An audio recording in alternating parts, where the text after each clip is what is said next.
Ayan, lumabas na.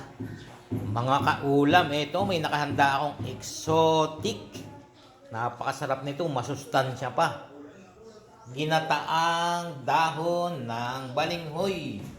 Mayroon siyang kasamang mga dilis-dilis. Ayan, 40 lang.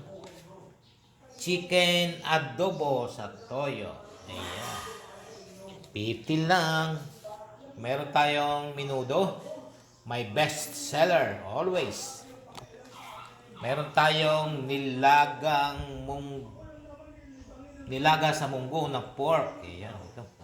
Lumalangoy-langoy ang mga petsay. Ayan, mga kaulam ha. Ayan. Meron tayong giniling. Meron tayong sinantulan. Paborito ng ate ko. At ito pa, paborito pa ng ate ko. Sweet and sour na buraw. Ay, dadalawa na ito. Ang dami kanina nito. May bumili na naman kaagad. Ayan, dapat madali na pagbili nito. Tortan talong. Meron tayong bopis. At ang isa pang napakababinta sa akin, lagi akong meron nito. Humba. Ayan, mga kaulam ha.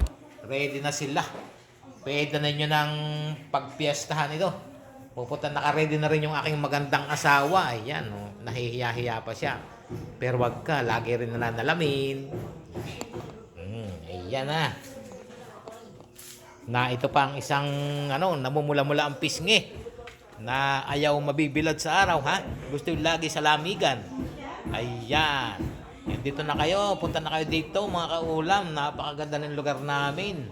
Talagang probinsyang-probinsya ang dating. May dapo, may gumamela, may puno ng atis, at may tricycle. Okay, bye-bye. Love you all.